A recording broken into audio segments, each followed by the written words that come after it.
Chairman Snyder, the meeting is live and recording. Please move ahead with the proceedings. Thank you.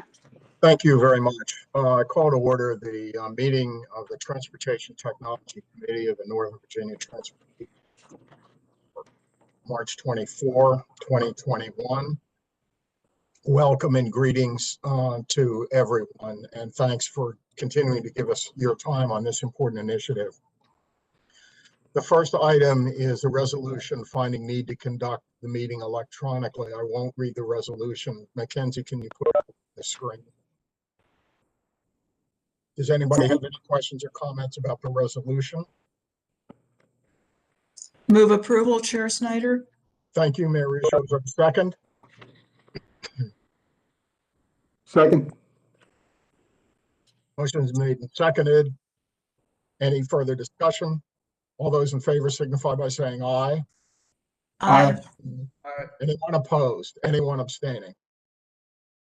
Okay, that resolution passes. Next item on the agenda is to review the minutes.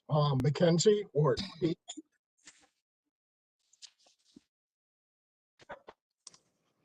The minutes were distributed with your packet and are partially displayed on the screen ahead of you. Thank you. Any questions or comments about the minutes? I'll entertain a motion that the notes be approved. Move approval, Chair Snyder. Thank you, Mayor. Is there a second? Second. Thank you. Any further discussion? All those in favor signify by saying aye. Aye. Aye. Aye. Opposed? Anyone wish to oppose or be listed as abstaining? Mr. Chairman, Supervisor Faust, I abstain. Thank you so much.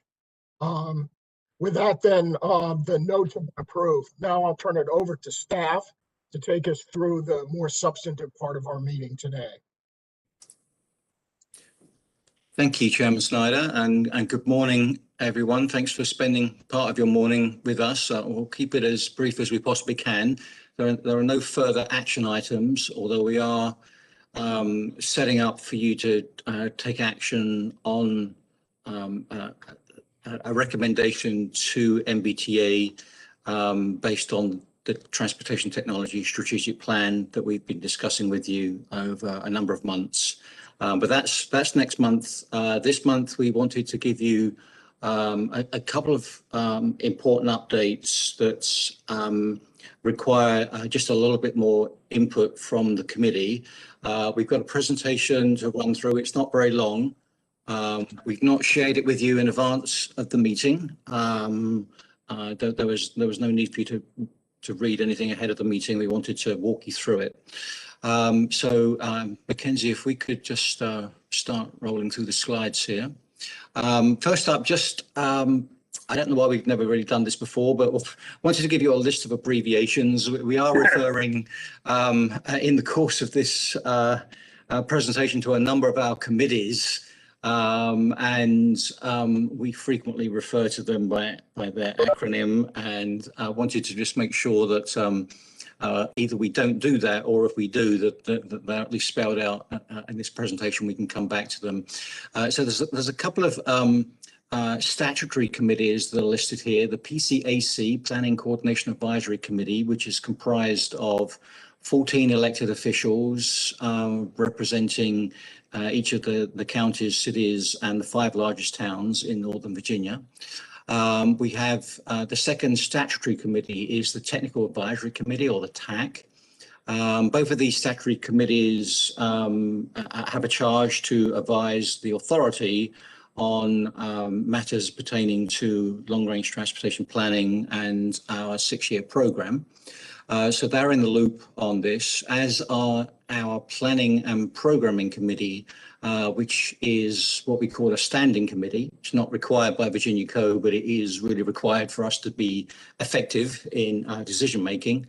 So the Planning and Programming Committee is comprised of 5 authority members, including Chairman Snyder and Mayor Ruscio, and also representatives from Prince William County, Chair Wheeler, Mayor Wilson from City of Alexandria, who chairs the PPC, and gracious. I'm having a Mayor Meyer from the City of Falls Church. Apologies. The RJAC, the Regional Jurisdiction and Agency Coordinating Committee, is a committee that reports to the Executive Director and is comprised of staff from the jurisdictions and agencies in Northern Virginia. 6-year program, SYP. And let's see, this committee, the TTC, and the subject of this presentation, the Ttsp, or the Transportation Technology Strategic Plan. If you want any additional information on our committees, the link here, which we'll send this packet out to you after the meeting, you'll be able to find out more about membership and charge and so on. Next slide, please. A quick recap as to how we got here. You may recall back in December, after a lot of really thoughtful discussion over a period of many months, we shared for the first time what we call the core content of the Ttsp with the members of this committee, comprising 8 strategies, 9 associated roles for Mbta, and 3 core values, which are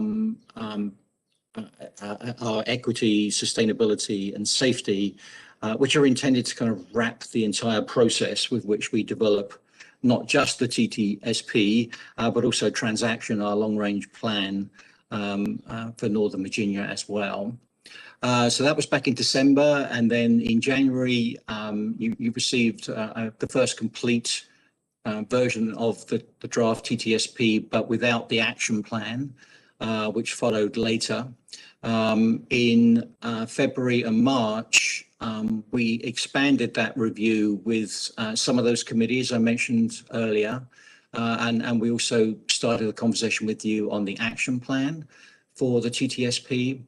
In March, we held a mini session on the strategic plan at the NOVA Transportation Roundtable. We'll have a little bit more insight on that in just a moment. And thanks to all the TTC members who participated in that session. We really appreciate your time. Coming up in April, we'll be seeking recommendations from all of our committees on the Ttsp and the action plan in readiness to go to the authority in May to request approval. And then subsequently, and subject to that approval, we will begin the implementation of the action plan, which includes integration into Transaction. So that's kind of a bit of a look back and a short look forward as to the process. Next slide, please, Mackenzie. I wanted to include this slide here. This is the vision statement for Transaction, our long-range plan. Our committees, but not this committee, helped us in the development of this vision statement, which is a much more focused and punchy version of the vision statement that was used in the previous iteration of Transaction that was adopted in October of 2017. And I just like to read it out loud. Northern Virginia will plan for and invest in a safe, equitable, sustainable, and integrated multimodal transportation system that enhances quality of life, strengthens the economy, and builds resilience. As I say, this was approved by the authority quite recently in December of last year. And some of the words here are emboldened to reflect the fact that while we may have considered these in the past as part of the work for Transaction, we've never explicitly included them in quite this way in the vision statement itself.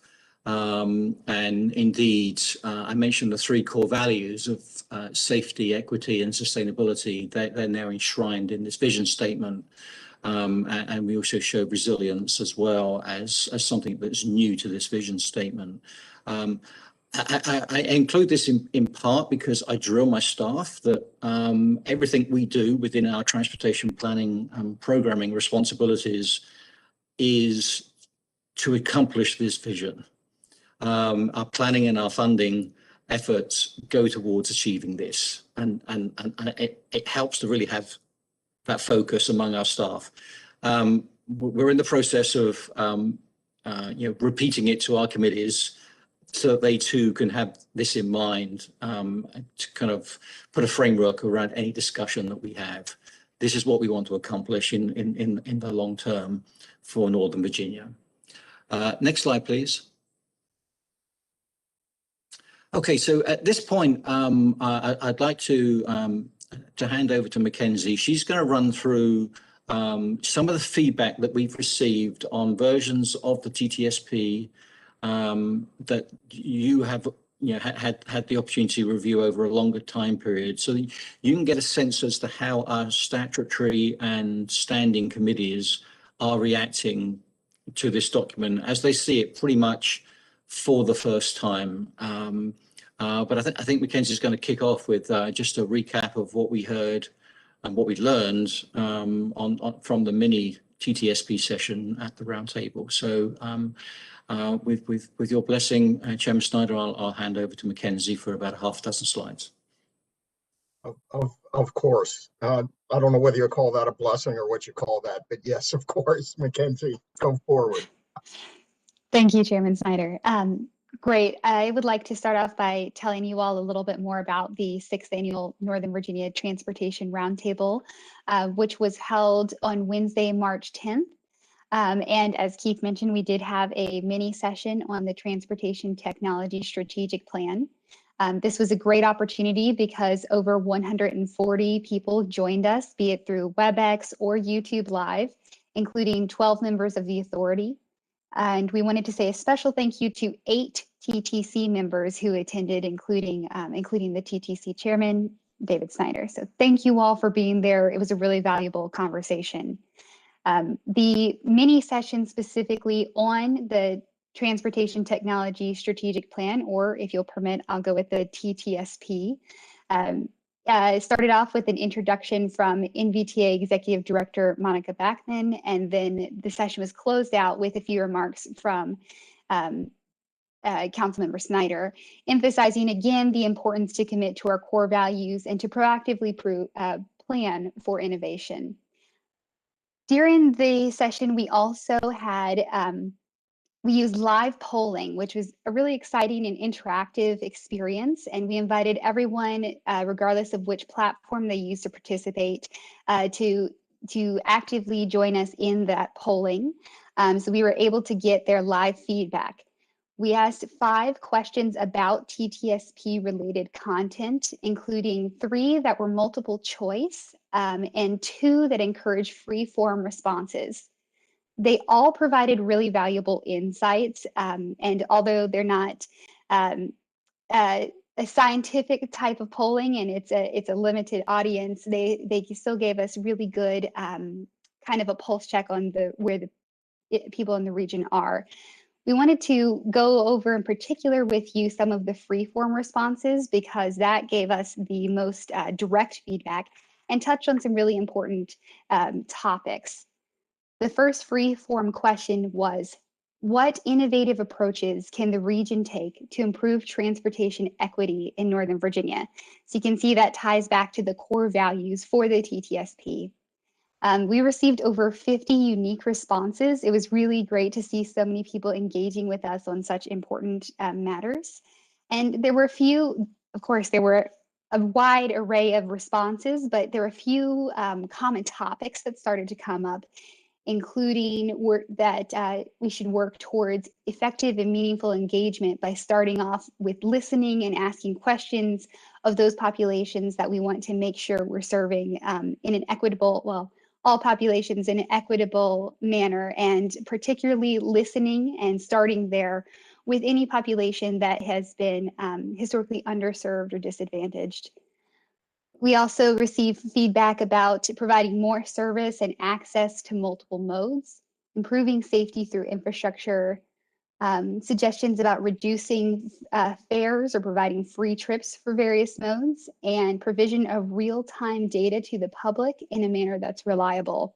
So you can see there's many different ways technology could play a role here. And it was great to see that type of dynamic feedback. The next free response question we asked about the TTSP and its related content was, which safety needs in Northern Virginia could be addressed by emerging transportation technologies. And we asked the respondents to please consider all users and modes of transportation. Again, there was a range of responses, but they started with things like addressing and mitigating dangerous transportation behaviors like distracted or impaired driving through the use of technology. And so that could be things like hands-free driving or connected vehicles or perhaps autonomous vehicles. But we're really asking about the concepts, and then we wanted to map the technologies back later. Respondents also suggested targeting investments in safety-related infrastructure by using data-driven decision-making, encouraging connectivity between modes to optimize the overall network. So that could be things like first, last mile suggestions, and then using safety improvements and innovations to reduce crashes, particularly between vehicles and persons who are walking or biking. So we have a lot of great feedback there, and I think I'd like to pause for a moment here to see if anyone has any questions about these or anything else about the roundtable before I move on to more focus on the TTSP itself. Okay, hearing none, I will progress through the slides, but if you do have any questions, please do feel free to share those with us. We also, I wanted to point out, have a full summary of the roundtable, and all of the feedback we received went out through our Driven by Innovation newsletter earlier this week, and we'll share a link to that in the chat on YouTube this morning as well. Great, so moving forward on how the TTSP is progressing, as Keith mentioned earlier, we have received feedback from the various NVTA committees, including you all, the Transportation Technology Committee, Technical Advisory Committee, Planning Coordination Advisory Committee, and Planning and Program Committee, and the RJAC. This committee was given its first opportunity to review the final component, the action plan, in your February meeting cycle, and you were the first committee to receive that final component. And we have been working to integrate all of your feedback on the TTSP and the action plan into the current drafts, and been keeping a diligent record of all feedback received. The other committees are beginning to receive their first exposure to the action plan component in this month's cycle.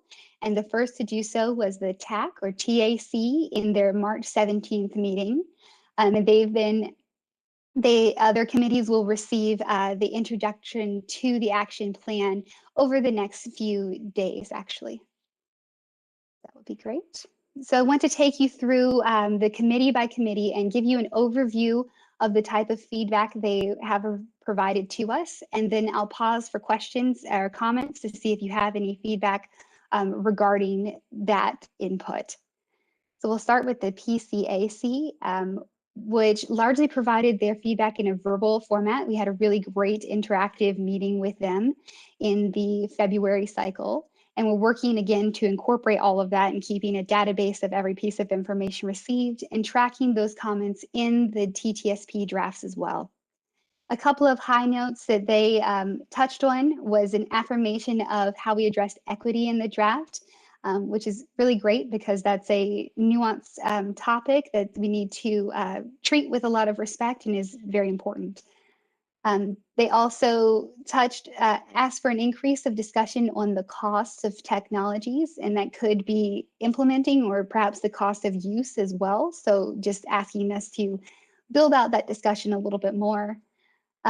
Suggestions for additional technologies to consider in the TTSP, and those had an array of options. So we'll have to make sure that we've got good summaries there of all the different types of technologies that might be addressed. And then they would like us to encourage demonstrations and test beds in the region a little bit more. Next, we'll move on to the PPC. And I did want to point out that the PPC membership includes 2 of the Transportation Technology Committee members, TTC Chairman David Snyder and Mayor Jeanette Rochelle. And both of you all's experience really helped inform the conversation with the PPC, and you helped build out some of that background and make sure that the conversation was progressing in a really valuable manner. So thank you for doing that. I wanted to highlight a few points here about what the PPC discussed, including emphasizing that the plan should take a needs-driven approach. And so again, that's making sure that we are not seeing new technologies enter the region and trying to find a use case for them, but rather establishing needs in the region and then looking for ways that technologies can be used to address them. So being a more proactive approach rather than reactive. There is also emphasis placed on making our investments in such a way to avoid obsolescence. And so that's making sure we're looking forward to how the technologies might develop over time and our policies as well, so that we can make sure we get the full lifespan out of any financial commitments we make. We also, the PPC requested clarification on how the Ttsp will be actualized and to provide more detail about how it will interact with transaction. And we do think that some of that will be addressed in the action plan, which the PPC had not seen yet. But this is a very valuable point of feedback because we need to be really clear on how we're going to bring this strategic plan to fruition. So this is a good reminder for us to make sure that that's addressed in all of our documents sufficiently. They also provided recommendations on setting goals in such a way that they could adapt to changes. Again, this has to do with the pace and scope of innovation that we're seeing, particularly in Northern Virginia. Things are moving so quickly that we want to ensure that our plans and policies can adapt as things evolved, and that we can keep pace with meeting our needs through technology. Finally, I'll touch on some feedback from the TAC, and then I'll open it up for questions and a bit more discussion. The TAC or TAC has provided a great deal of feedback, and again, we're documenting and incorporating that all now. The first was a suggestion to add an executive summary, which we think is a great idea. And then they also touched on a potential need to reword or refocus some of the strategy titles and/or descriptions. And so this had to do with the 8 strategies that are included in the draft Ttsp. And I'll go into a little bit more detail about their suggestion on the next slide when I open it up for discussion, because we would like some feedback from you on this topic. The TAC also suggested, made some suggestions about how we address equitable provision of services. And that's making sure that we, again, look into the nuance of equitable services and make sure that we're starting off listening, and that the services that we are providing or encouraging are ones that suit the needs of the communities, and that we start from a place of trying to understand needs and wants and build up from there. There was also discussion about the correlations between congestion reduction and both sustainability and safety. For example, congestion reduction may contribute to sustainability by reducing idle time and perhaps emissions in a core area. But if congestion is reduced in such a way that vehicle miles traveled is longer for the average user, or trips start to lengthen, we might see some impacts on the environment further out from traditionally congested areas. So we need to be careful on how we go about congestion reduction in respect to sustainability. In regards to safety, it may be that through reducing congestion, there are fewer crashes, but vehicle speeds could be higher and then could lead to more severe crashes despite there being fewer of them. So these are the types of complexities that we need to make sure we acknowledge and address sufficiently in the plan. So that was great feedback from the TAC there. They have also been the first to see the draft action plan, and we're asking for them to provide feedback to us over the next 2 weeks. And we anticipate we'll get some more great feedback, and we'll work to include that as well. So looking back across those 3 committees and their feedback, I wanted to touch base with you all about some of the potential changes to the Ttsp and get your feedback on them.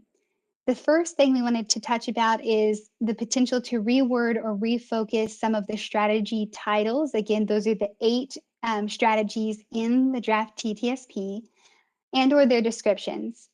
As I mentioned, the TAC advised this, and they stated that some of the strategies, particularly 1 through 3, and I'll pull them up on the screen for you in just a minute, so you don't have to remember what they are. But they suggested that the titles of those 3 strategies seem more like goals than a strategy. So we've thought through a couple of ways that we can address this, and one could be through changing the names, changing the topics to focus on specific things not already covered in other strategies, or making the titles and strategies more flexible to accommodate unknowns regarding innovation and market penetration. So that's perhaps we've talked about one type of technology that could suit a need, but there's the potential for multiple technologies to develop depending on pressures from the market or the feasibility of some of these technologies reaching market capability. And so we want to look into how we can make those as adaptable as possible. So I'll give you a couple of suggestions about how these changes could look, and then I'll open it up for discussion with you all. This slide shows the current suggestions in the left-hand side of this chart, or the current strategy titles rather, in the left-hand side of this chart. And those are the titles that you will have seen in all of the draft materials thus far. And on the right, we have some suggestions for how we could reword those titles to accommodate the feedback that we received from the TAC, again, regarding that strategies 1 through 3 felt more like goals, and to ensure there's a consistent level of granularity across the titles of all 8 strategies. And then particularly in regard to strategy 8, making sure that our strategies here are adaptable to potential changes in technology as innovation progresses. So I will read through these and then open it up to you. The first potential rewording is here for number 1. It was reduce congestion. And one way to reword that is reduce congestion through technologies that support transit, shared occupancy ride, and use of micro modes. I want to stop for one moment and say shared occupancy rides could have to do with carpooling, van pooling, or multiple riders in transportation network company rides like Uber or Lyft. And micro modes would refer to things like biking, walking, or scooting, and all of those could be electrified or not. For strategy 2, it was originally titled Maximize Access to Jobs, Employees, and Housing. And one way to reword it could be support innovative and data-driven approaches to improving access to jobs, employees, and housing. So that's making the title a bit more granular and a bit more strategic. For strategy 3, we originally titled it Maximize Cybersecurity and Maximize Privacy for Members of the Public. And it could be reworded to say, prioritize cybersecurity and privacy in funding decisions and procurements, and support others in doing the same. And on all 3 that I have just mentioned, all of these rewordings, I want to point out that they are all consistent with the descriptions of the strategies that you've already seen. So it's just making sure they're approached in the right way and providing the right level of granularity. So the final suggested rewording is for strategy 8. This one's a bit different. The reason for this rewording would be to ensure that we are creating policies that are flexible enough to adapt to potential changes in the development of technology moving forward. We originally called the strategy Create a Network of Charging Infrastructure for Use by Private and Fleet Vehicles. And a suggested rewording is Support development of infrastructure that reduces reliance on internal combustion engines. One example of why we would make this change is that Strategy 8 currently addresses electric vehicles, but there's also the potential for other alternative fuel sources like hydrogen to become more feasible and usable in the public sphere. And we want to write our policies in such a way as to not exclude what could be a good option going forward. So we could broaden that definition a little bit to make it a little more flexible. With that, I'd like to pause and see if any of you have thoughts on these potential rewordings or on the concept of rewording in general, or any alternative suggestions. Chair Snyder, I have a comment. Sure, Mayor. Go ahead. I think that's an excellent idea to reword those, and I think they're very well reworded. I would make a suggestion to add in the first one, reduce congestion. I would add increase throughput, because technology does have the potential to do that, and it would make technology support a more broad-based transportation infrastructure, because not all of us take transit. You know, we drive vehicles, or similar to increasing throughput, whatever would be the engineering and appropriate language for that. Thank you. Yeah, let me just build on that a bit. To me, this is one of the greatest challenges, because reducing congestion is embedded, as I understand it, in the legislation that governs NVTA. But if you ask a typical driver stuck in traffic, what's the answer to reduce congestion? It's more highways. It's what people think, and we can't get away from that.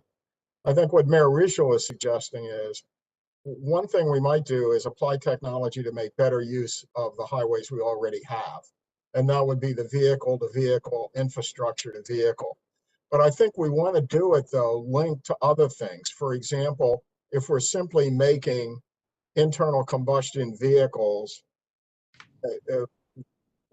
interact better and work better, we really haven't achieved the sustainability objective. So this one to me is one of the core challenges, and I think Mayor Ruschel was right to focus on it. I don't have any objection to her addition, but if we reduce congestion by applying technology that makes the existing infrastructure work better, that's good, but that doesn't do anything for sustainability or particularly equity. So that's a huge, it seems to me, overarching challenge for all of us. So I think that's, Mayor Ruschel was right to point it out. We have a very large region, from one where there's high transit use because of concentration of population. But we have part of the region where that just, at least with current technologies, isn't affordable. So people have to rely on their individual cars. Well, how do we make all this work in these different environments? But I think linking the connection to all three objectives with each one of these may help us understand, at least at the theoretical level, how to do that.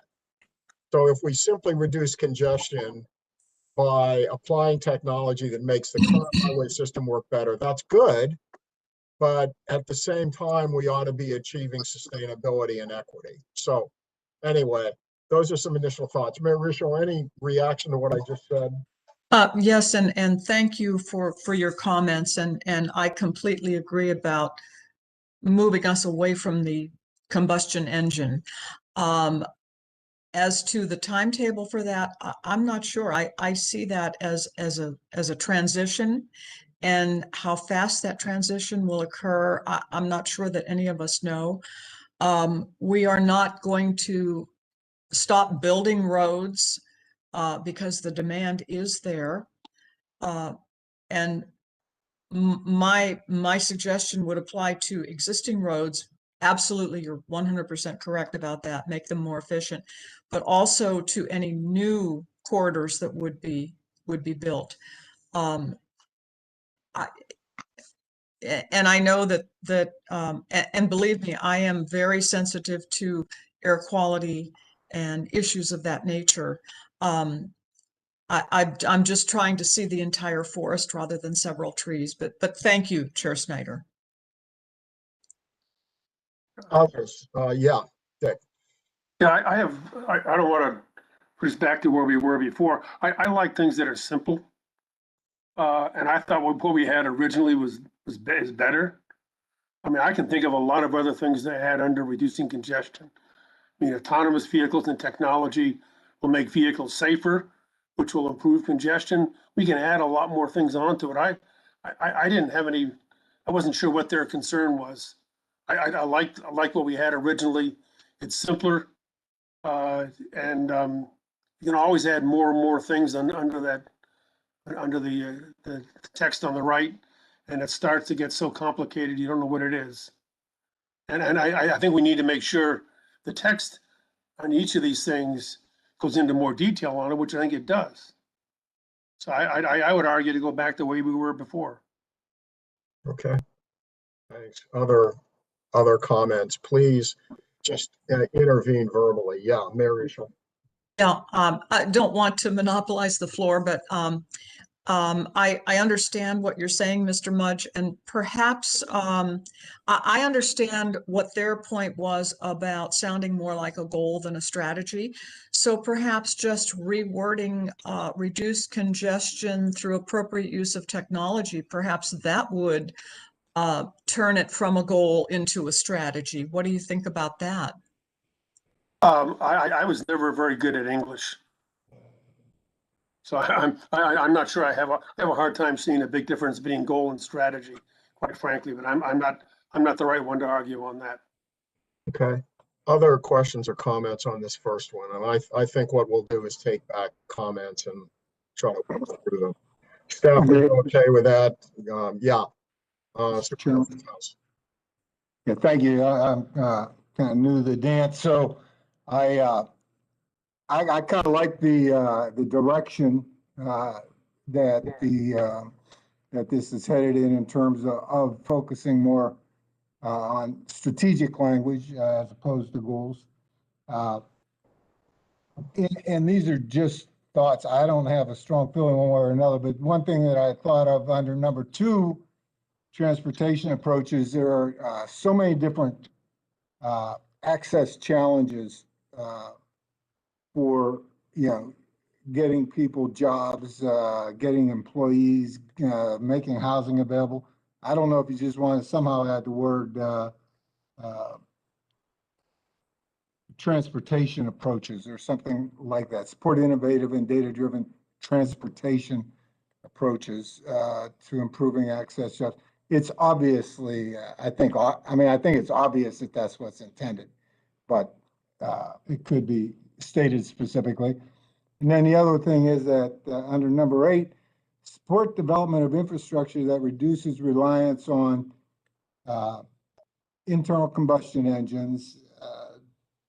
It's fairly specific, and I don't know whether it covers the universe that you're trying to address, but perhaps it would read reliance on carbon emission generating engines or something like that. Okay. Mr. Chair, if I could jump in, Please.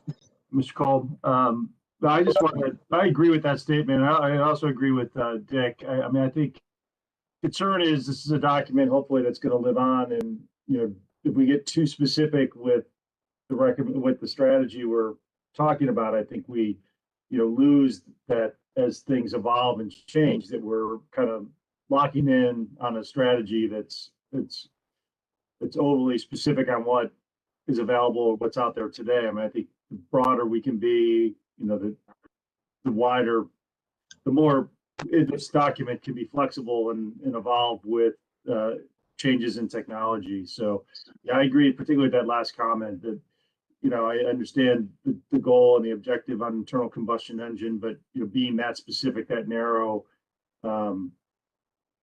versus kind of having a broader statement about reducing carbon emissions or something. I think that may be a little better approach. Okay, thanks. Other questions or comments? Please speak up. Anyone? So this is for some reason I can't seem to turn my camera on. Anyway, I tend to agree with the sentiments of what the other speakers have said. I like short titles.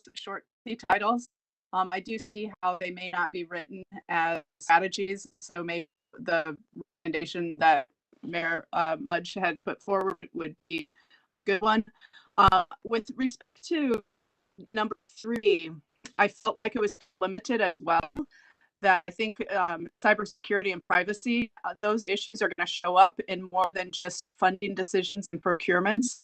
And so I think to keep that one broader to make sure that we're looking out for the interest of the public in all aspects of technology adoption. Okay, thanks. Although let me comment on that one. There isn't a system out there that isn't hackable. So we could spend gobs of money with the world's most perfect IT system and it'll be hacked anyway. And that money could have been better spent on charging stations for electric vehicles. You know what I mean? But yeah, I mean, it's there and clearly we need to pay attention to that. But yeah.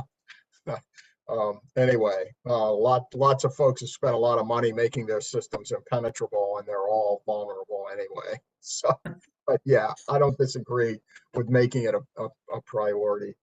Let me turn it back and let me add one other comment I have about number 8. Yes, we need to be broader in terms of technology, but I don't want to lose the focus on electric vehicle charging.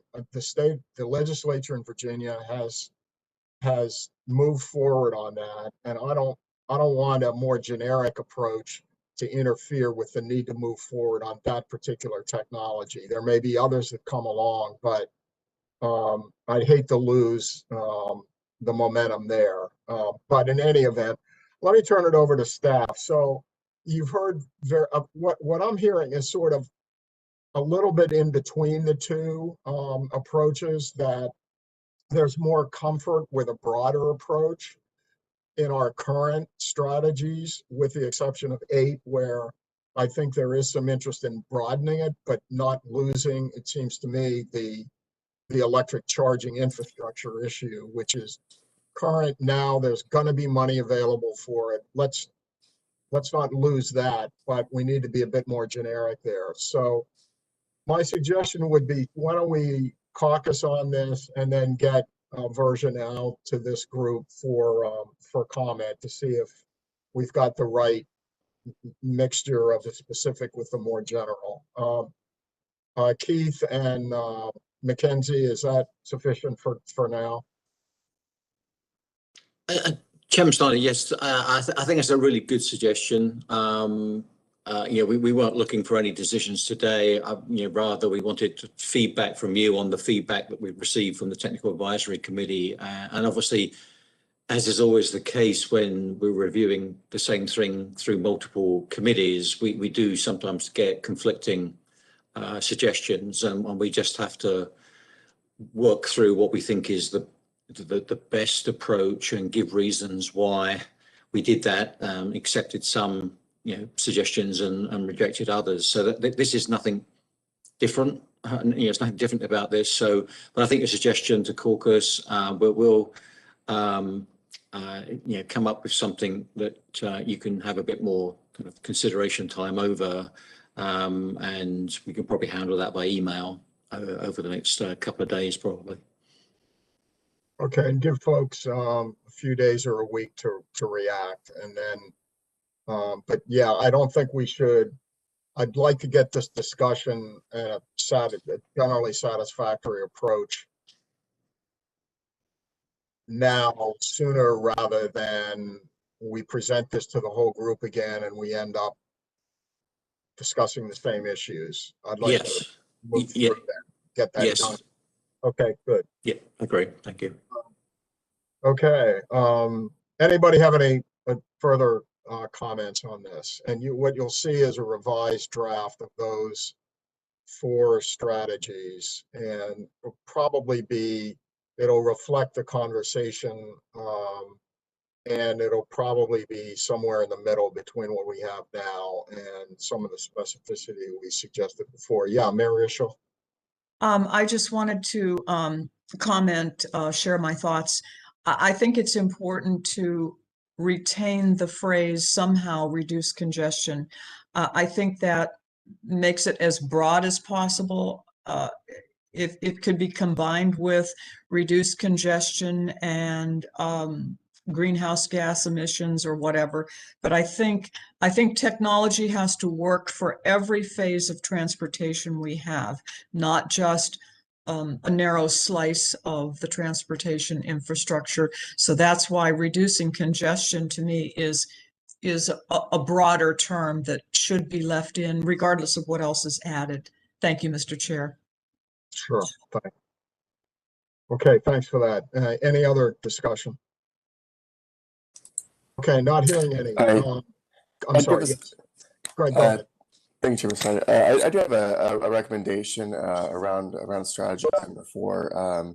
You know, coming from Neuro's perspective, we conduct autonomous deliveries of goods, groceries, and prescriptions with autonomous vehicles. These vehicles are actually zero-occupant vehicles because they can't carry anyone inside of them. I actually have a model here. And you know, one of the things that I think needs to be considered is, I think in strategy 4, what we're looking at is trying to reduce the potential of passenger vehicles being occupantless and driving around blocks, correct? Because we need to be thinking about what are the use cases for autonomous vehicles that involve replacing people's trips to and from the store, and using personal, purpose-built vehicles to do that. So this is a recommendation I have there. I'm happy to share more on sort of our use case as needed. Yeah, interesting comment. Chairman Snyder, if I may just quickly respond to Greg, I just because I want to be clear. So our intent with the wording of number 4 was vehicles that can carry passengers but not carrying passengers. It was the use case we wanted to avoid. It's the deadheading. It's the zombie miles, right?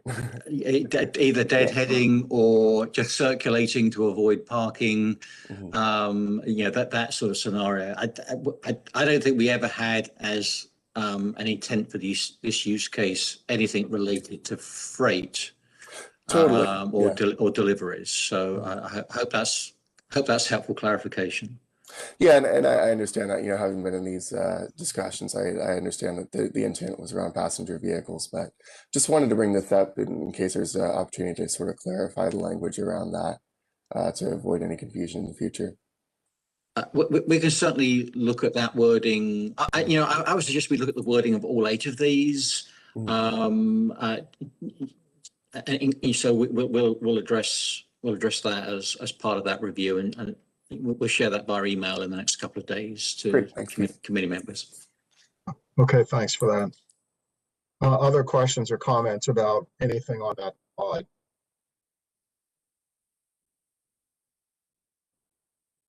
Okay, Mackenzie and Keith next. Thank you, Chair Snyder. Yeah. Sure, I think this is actually going back to Keith. Yeah. Okay, great, thank you. So one of the questions that came up at the PPC meeting, I think specifically from Mayor Wilson, was related to what he called actualization, and what he was meaning was, if we approve all of this stuff, if we the authority approve all of this, what does that actually mean in terms of what happens next? And so I wanted to kind of address that point with this committee, and we'll address it with the other committees moving forward. Since if clearly we're not communicating that part of it very well so far, and I wanted to kind of address what this might mean. So possible outcomes from an approval of the action plan. So I've got a couple of slides on this that addresses about half a dozen topics. So the first topic is related to transaction, our long-range plan, which the scope for which does include some scenario analysis or some sort of sensitivity analysis, which looks at alternate futures to assess the impact of a number of what-if type situations. So for transaction, this is kind of becoming quite near term for us. We're not at an urgent level, but one of the things we do want to start working on fairly immediately as we integrate parts of the TTSP into transaction is getting a better definition around what these scenarios might be, and we want those scenarios to align as closely as possible with the TTSP, with the strategies in the TTSP. So to just give an example of what the sort of scenarios we think we might be looking at and how they relate to the TTSP, include a scenario that looks at incentives and/or pricing mechanisms to reduce car dependency, climate change and the resiliency of the regional transportation system. And something we've talked about a lot over the last year is a new normal that emerges on the other side of the pandemic related to the potential for increased work from home and e-commerce. So this is something to say is pretty near term for us, and probably one of the first things we will address, that's tied to the TTSP. Another area which we've identified, and to a certain extent we've actually been doing for a number of years anyway, but I think we would look to up our level of engagement on this is related to outreach and education. And just for example, what we have in mind is something that would help Northern Virginians understand facts and myths related to connected, autonomous, shared and electric vehicles. We sometimes use the acronym CASE for connected, autonomous, shared and electric vehicles. So that's something that we could do on an ongoing basis, and obviously having strategies that speak to this will kind of help us focus our thoughts and approach on that.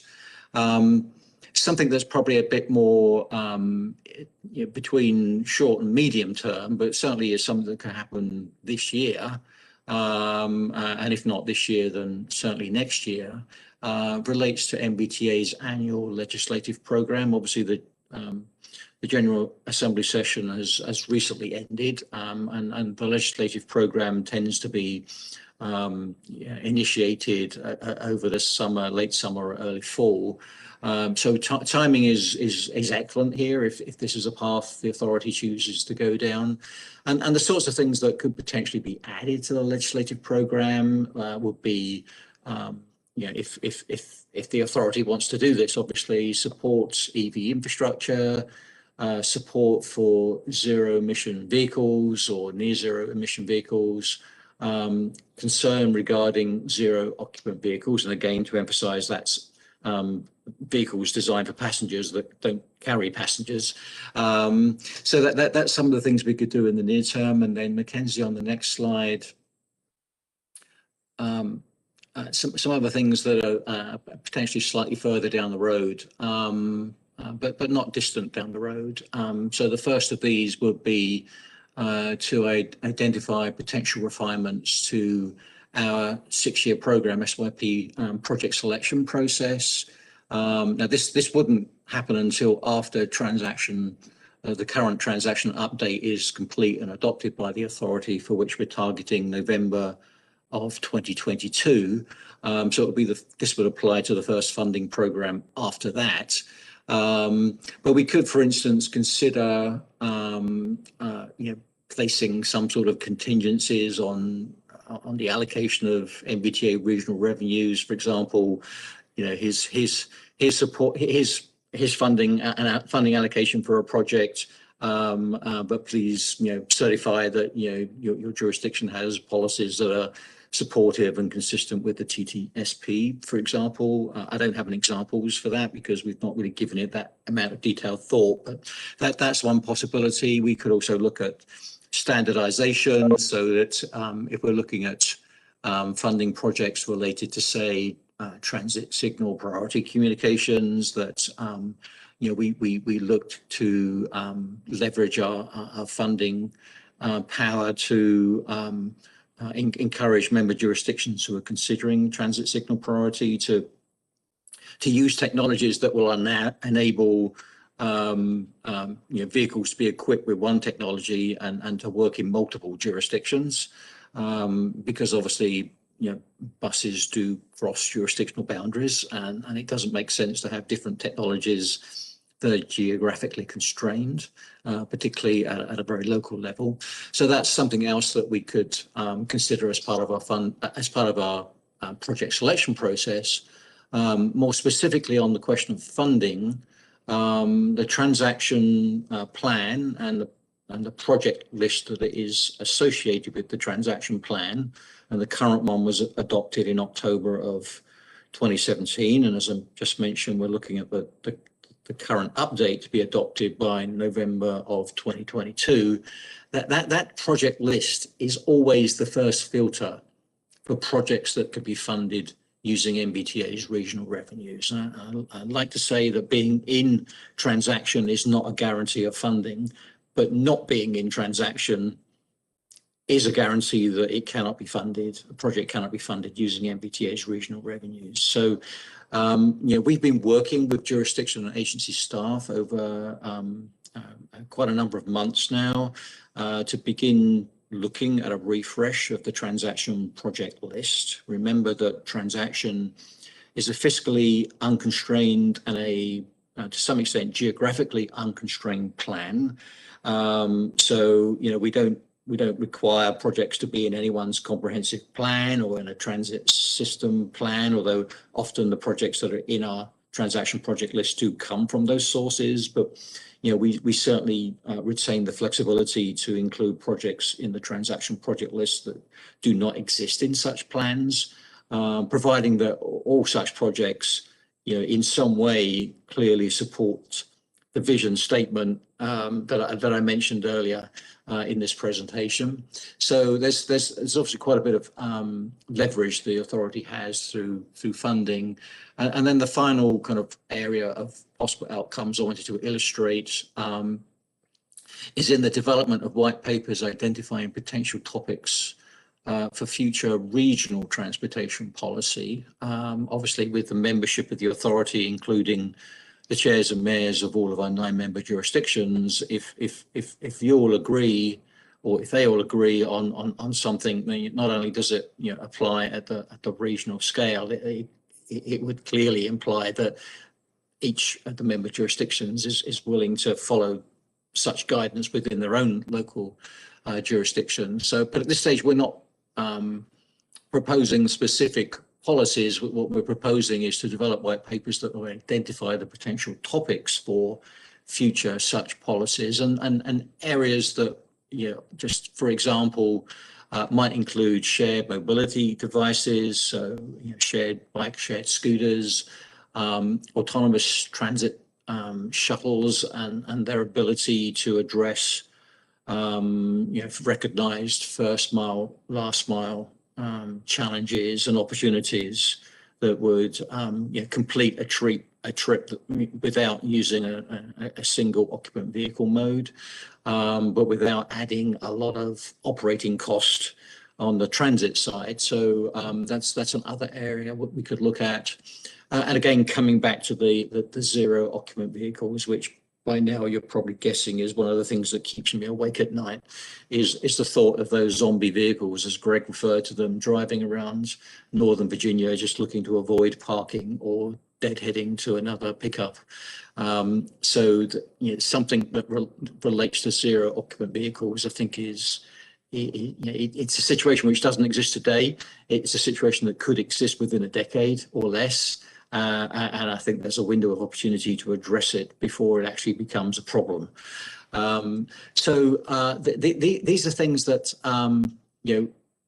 approval of the TTSP and the associated action plan could lead to. So I haven't had this discussion with Mayor Wilson specifically, but we will when we meet with the PPC later in the week. So just wanted to put a bit of meat on the bones, as it were, in terms of what the possible outcomes would be of approving this document, or at least approving the things that we ask you to approve. I'm happy to take a pause here if there's any reaction or questions. I just have a general comment that this is really a critical issue, because otherwise all this work just sits on the shelf. So how it is worked into transaction project list, how it works into transaction report, how it works into funding in terms of priorities and criteria for scoring, is really where this leaves the shelf and becomes a reality. So anyway, it's important stuff. I know we're sort of the minutes are fast fleeting here. So do we have much more for this morning's meeting? I think there's just a few more slides, and the feedback that we're getting has been greatly helpful. Sure. Why don't we? If there are any questions right now on this? I have just a quick comment, and I know these are all just examples of what could influence the process over time, but I would just suggest having at least one example under the slides that you're showing, since you're probably sharing these slides with other entities as well, is something that relates to human services transportation, the beneficiaries, individuals who have been marginalized by our transportation system, just as another way of showing how this can apply. Thanks for that suggestion, Jana. Yeah, we'll certainly do that. Yeah, I'm saying I think it's very useful. I have a bunch of comments which I'll put into a memo, so I don't take up time here, that I would consider perfecting amendments to what I see here. Okay, sounds good. Yeah, we'll look forward to seeing this. Anybody else right now? Okay, Scott, go ahead. Take us through the rest of the slides. Thank you. So in terms of what it is we're actually going to be asking for recommendations on, well, let me begin with saying what we're not going to ask for recommendations on. You've got close to 100-page document, the TTSP and action plan. We consider that to be a living document until the day that technology stops emerging, which is probably never. So we don't want any committee or the authority to lock in on the document itself. That would just make things so inflexible for us moving forward. So what we want to do is to keep it fairly high level and request approval of the 8 strategies in whatever form we finally settle on, and approval to begin the implementation of the action plan with the sorts of outcomes that are highlighted on the previous 2 slides. With that approval, what we will additionally do is, given that this is a living document, provide an update to the committees and the authority every 6 months until transaction is adopted. So probably an update later this year, and then a couple of updates in 2022, and thereafter we would probably move perhaps to a more of an annual update.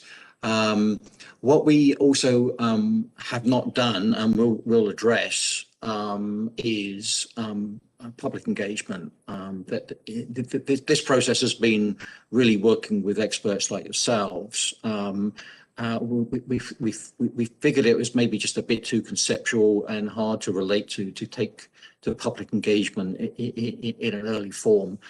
But we consider that the approved version, if subject to that approval, will be something that we should seek public engagement on. And what we would propose to do is, as part of the public engagement activities that are already planned for the transaction update, we will include questions and other prompts to seek feedback from the public about matters relating to transportation technology as they see it, concerns, opportunities, challenges, whatever.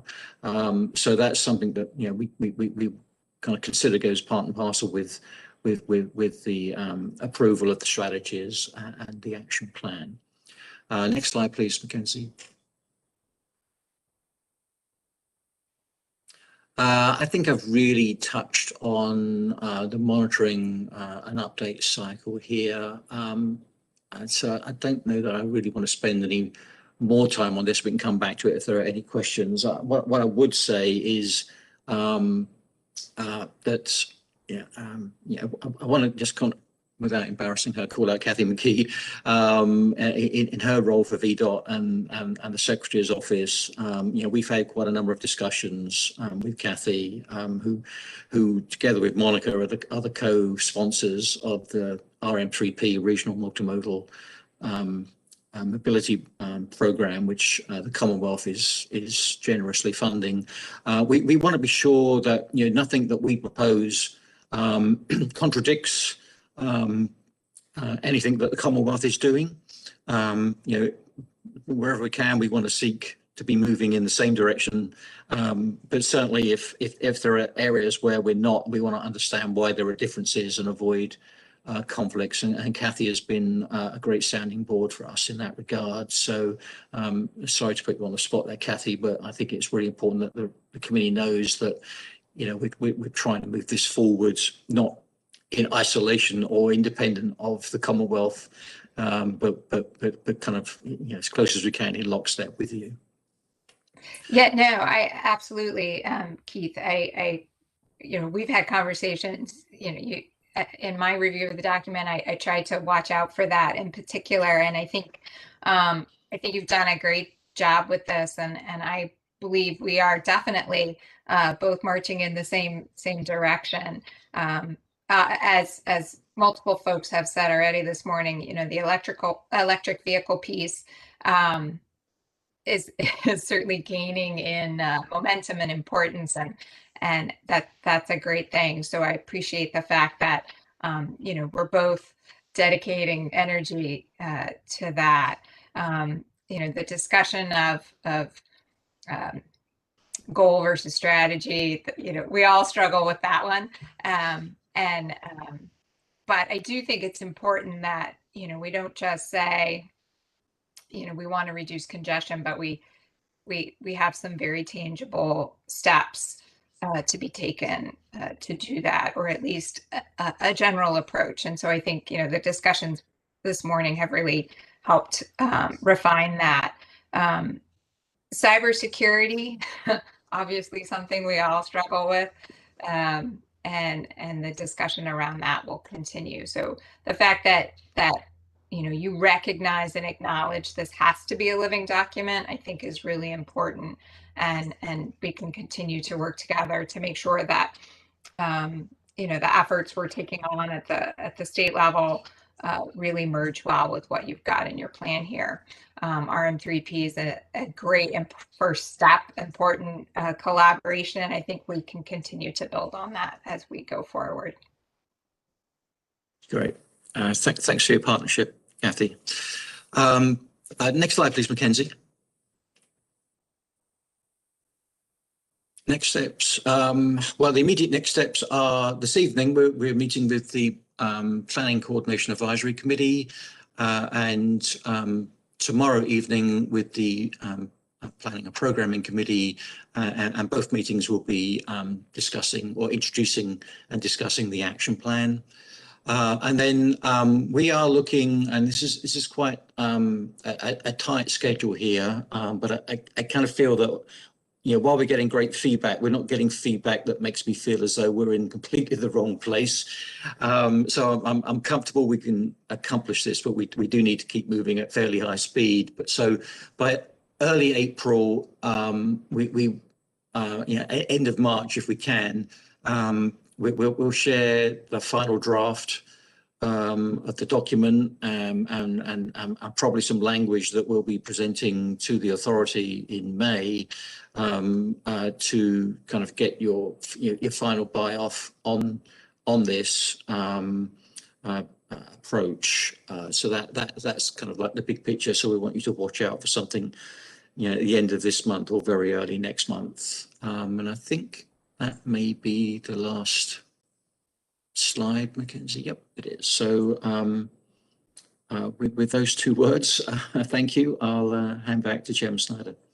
Sure, thanks a lot. Any questions or comments from anyone? Yeah, Jana. Yeah, a quick question. So early April is when we'll see a document, and that's when we would see how our comments, recommendations on that document were reflected? I mean, we can work with you in the meantime, electronically to discuss that. We want to smooth the passageway to approval, but we don't want anyone to feel rushed. Because I'm just not sure I have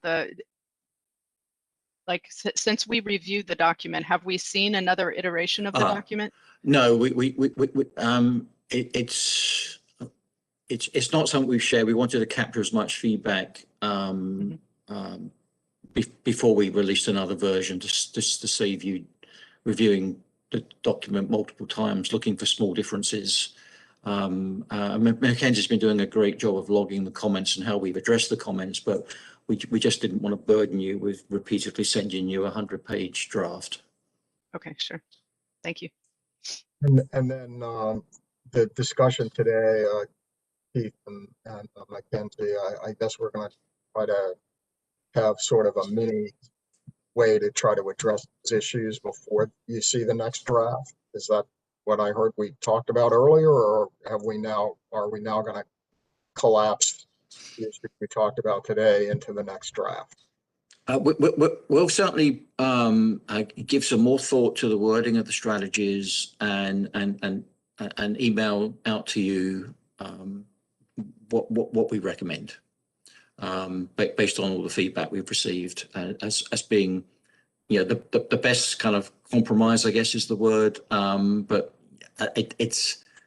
we don't want to split the differences between what people say. We want to come up with wording that we think is going to work best for accomplishing what we're trying to accomplish. Yeah. Okay. All right. So you will see an email from us within a couple of days. Where are we now? It's Wednesday. So we'll try and get something by the end of this week to you. And then, a 1 week turnaround on that just small topic of the wording of the strategies. And Dick Mudge said he'd send us something. So Dick, if you can send that to us in the same general time frame, then we'll have that and we'll build that into the version that we release at the end of this month, early next. Okay, so we'll have this sort of focused discussion over the next week or so on what we've talked about today, and then accept comments within a very short time period, and then whatever comes out of that will be part of the larger next draft of the document. Is that right? Right. Yeah. Yeah. Okay. Well, we're approaching 10 o'clock. Does anyone have any further questions or comments, any issues they want to put on the table right now? Okay, not seeing any. Mackenzie, Keith, anything else? I don't believe there's anything from us, but Monica may have some updates. Mr. Chairman, just briefly, I would note, even though a lot of the possible outcomes Keith shared with you today are things that the authority could do, this is a diverse committee and all of you have some level of influence on what you can do outside of the authority to promote and implement a lot of these strategies that we know. So even though we share what we here at the authority could do, we're looking beyond the authority, essentially, when we talk about the implementation and some of these strategies. So we would like to work with you, your localities, your agencies, if there are areas that you feel that you can promote and implement. Thank you, Mr. Chairman. Okay, thank you. And Monica, thank you for your leadership. This is a committee that really reports to you, and thank you for envisioning it and continuing to play a very active role and really having this sort of an initiative at NVTA is all due to you and your staff. So thank you very much. Any final questions or comments? Okay, there being none, when is the next meeting of this group? We would like to propose April 21st. It's the Wednesday. I know it's TPB day at noon, but hopefully, there'll be no overlap or conflict, certainly for anyone who's participating in that remotely. So that's what we would propose. Okay, well, let's assume that'll be it. All right. Okay, Thanks. thank you. Thanks very much, everyone, and I appreciate all the valuable input. I think we are moving this forward, and so thanks to everyone who has participated in any way, and look forward to the additional work between now and our next meeting date. So, thanks very much. We are adjourned. I appreciate it. Bye now. Thank you. Bye-bye. Bye.